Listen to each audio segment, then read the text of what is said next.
Welcome to another episode of Fertility Unlocked. We are going to be doing a two-part series on the thyroid.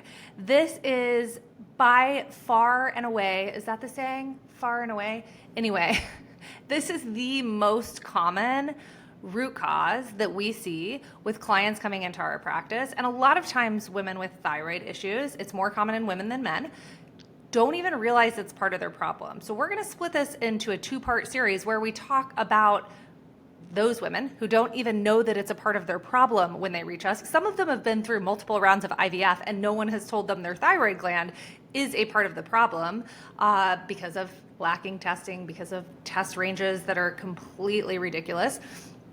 And then there's another group, a huge group of women out there who have been prescribed levothyroxine because their doctor says, hey, you have hypothyroidism or you have Hashimoto's, here, take this levothyroxine. The world will be, perfect after you take this. And they still can't get her stay pregnant. Now, the test that their doctor is running is saying, your thyroid gland looks great. It's not part of your problem. Must be some other reason why you can't get and stay pregnant. And so they come to us frustrated and unsure about what's going on in their bodies, when in reality, the levothyroxine is very often not enough to put your thyroid gland into an optimal state. So we'll talk about that more next week, but let's dive in on why the thyroid gland is so important in the first place, because this isn't talked about very often in the traditional fertility world. Your thyroid gland controls your metabolism. It controls basically all the metabolic processes in your body. This tiny little gland produces a hormone called T4. It has to be converted to another hormone. You'll want to remember this one if you're a science geek. Free T3. It has to be converted to free T3 for your body to have a healthy metabolism so that you can be at a healthy weight, so that you can lose weight if you need to, so that you can poop every day. If your thyroid gland isn't functioning appropriately, you may be constipated, maybe only having a bowel movement every other day, or you're straining. You may have really bad brain fog. You can't get and stay pregnant. This isn't talked about much at all in the fertility world. Women are impacted by thyroid issues so much more than men. And they talk about all these issues around you can't lose weight. A lot of it's around you can't lose weight.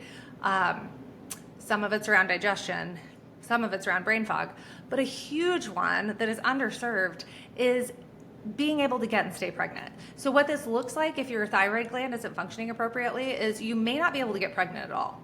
You may be struggling with infertility and you've never seen a positive pregnancy test. Or you're able to get pregnant and you keep miscarrying over and over again early in pregnancy. We see both in our practice. And that's because, back to this free T3, it controls the metabolic processes in our body. And one of those metabolic processes is your fertility, is your ability to have a healthy ovulation. So let's talk about why this doesn't come up and why you may have a thyroid issue but have no idea that it's part of your problem. Even if you've been to the best reproductive endocrinologist in the big metropolitan city you live in, and they are world renowned and they didn't tell you, they would have told you this, of course, right? Sometimes, but typically not. And here's why. The tests that they run in Western medicine to look at your thyroid gland are A, limited as far as what markers they're looking at, and B, have lab ranges that are crazy wide when we're talking about optimizing our bodies to feel good every day and get and stay pregnant. So what do I mean? So let's say you've gone to your primary care doctor and they've run blood work, or your OB, or this amazing reproductive endocrinologist because you've been trying to figure out this fertility thing for a long time. And they tell you your thyroid gland is not part of the problem, everything looks great. Well, okay, they must be right? Wrong. Pull out your Quest, usually it's Quest, or your local hospital system, or wherever you ran these labs. Pull them out, go grab them, pause me and go grab them. And what you're likely to see on there is that they ran, for your thyroid, they ran TSH and maybe total T4. They didn't look at free T4, which is available for cellular use. They didn't look at free T3. They didn't look at reverse T3, and they didn't look at the 2 antibody markers. Okay, so maybe you're one of the lucky ones and you had a couple additional markers, but without that full panel of labs to look at what's going on with your thyroid, it's very hard to say, yeah, your thyroid gland isn't part of the problem. Because here's what happens. TSH is that's the standard of care for how physicians were trained in this country. TSH is the thyroid gland communicating with the brain. It's telling the brain, hey, we need to make thyroid hormone. So it's an important part of a thyroid panel, but it's not the whole thing, because you may be telling the brain, I need thyroid hormone at an appropriate level, but then the thyroid hormone is not at an appropriate level. Or all of those may be perfect, and you might have antibodies. Your thyroid antibodies might be elevated, which by itself, you guys, by itself, elevated thyroid antibodies are a risk factor for infertility and miscarriage. They're problematic by themselves, even if the rest of your thyroid looks perfect, and they're very, very rarely tested unless you are being treated for a thyroid condition. And even then, they're not tested all the time. Okay, so I also said that lab ranges are a part of the problem. So let's say you went and grabbed your recent blood work and you saw that it was only TSH and T4, and it's like, shoot. But they measured those and they looked great, so probably not a part of the problem, right? Wrong, because you need all those other markers. Free T3, again, champion of fertility. Free T3 is the champion of fertility. You've got to see that. And we want to see that, well, let's slow down. The other piece of this is the lab ranges, okay? So that's where I was going next, is these lab ranges are incredibly important, and what we want to see from an optimal functional perspective, because look, we're looking for optimal cellular health and energy so that you can create another human being. And by the way, who doesn't want to feel good every day? Like, optimal cellular health and energy is going to improve your day-to-day quality of life. Okay, we're looking for those ranges, which are very different than Western medicine ranges. Western medicine is looking at an average of the population. And as many of you probably know, our population has gotten sicker and sicker and sicker over prior decades. So that average doesn't mean good. Average just means you're an average of the population around us, which is incredibly sick. So, TSH. If you got your lab report there from a recent appointment, look at TSH. We want to see it ideally really close to 1. 0.5 to 2 is optimal for fertility, as close to 1 as possible. Western medicine lab ranges go to 4.5 or 5 before they're like, oh, this is a problem.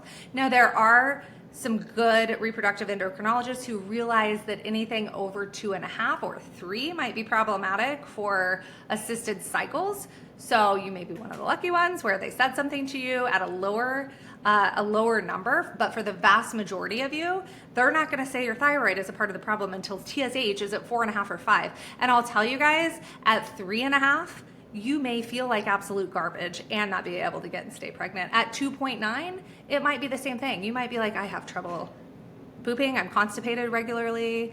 I go to send an email at work and my brain is like, what was I doing?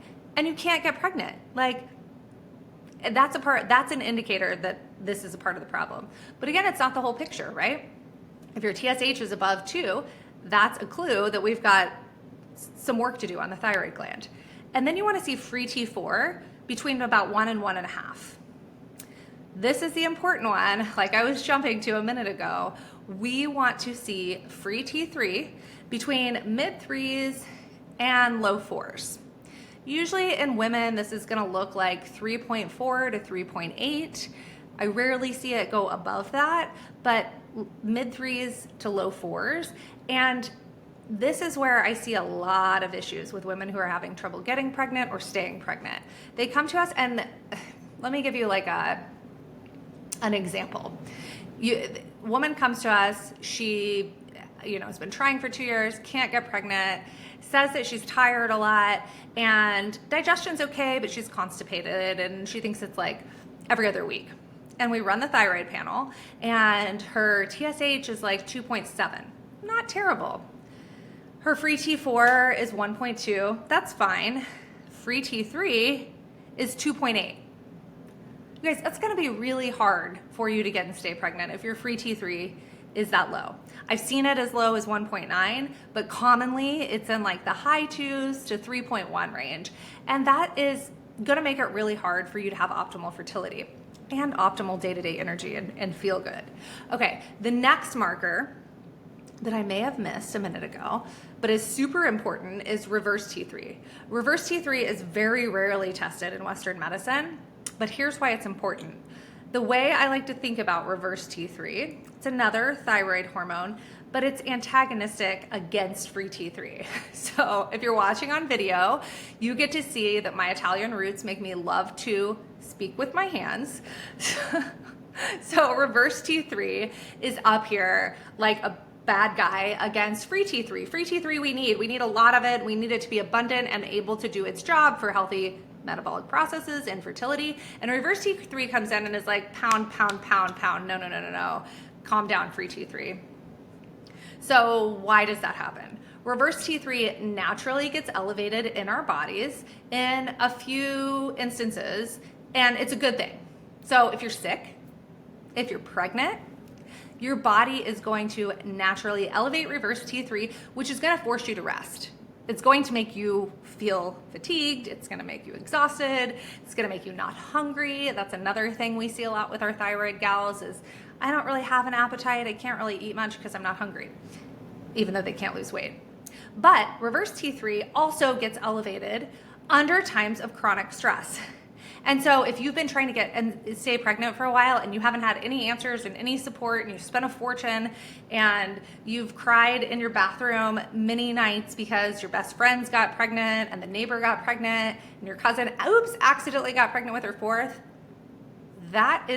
that's stressful on the body, right? And that can elevate your reverse T3. Other life stressors can do it too, not just fertility challenges. But if that reverse T3 is elevated, it's going to make it really hard for the free T3 to do its job, which is going to make it hard for you to get and stay pregnant. Now, the other thing to talk about is the 2 antibody markers. These are often ignored.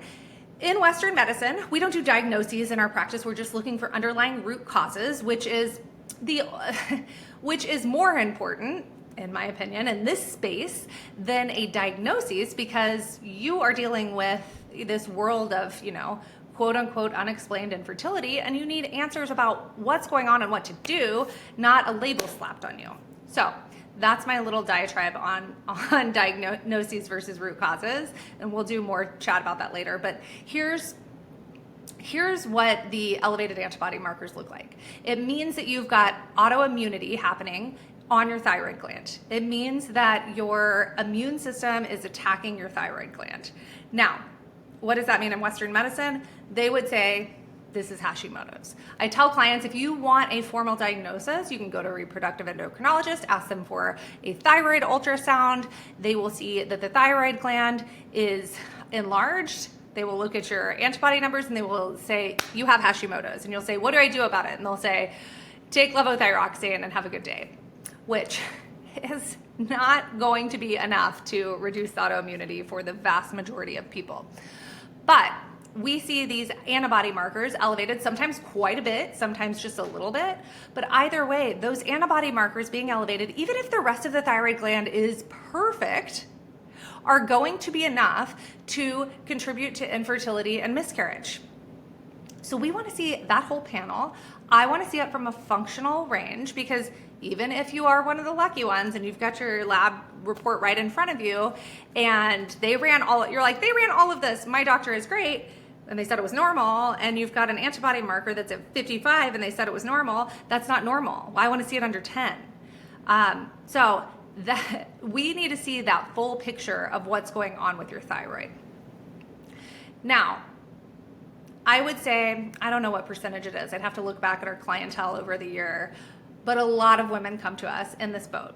And I've had some get quite frustrated when we get this information for them and we're like, your thyroid gland is a part of the problem.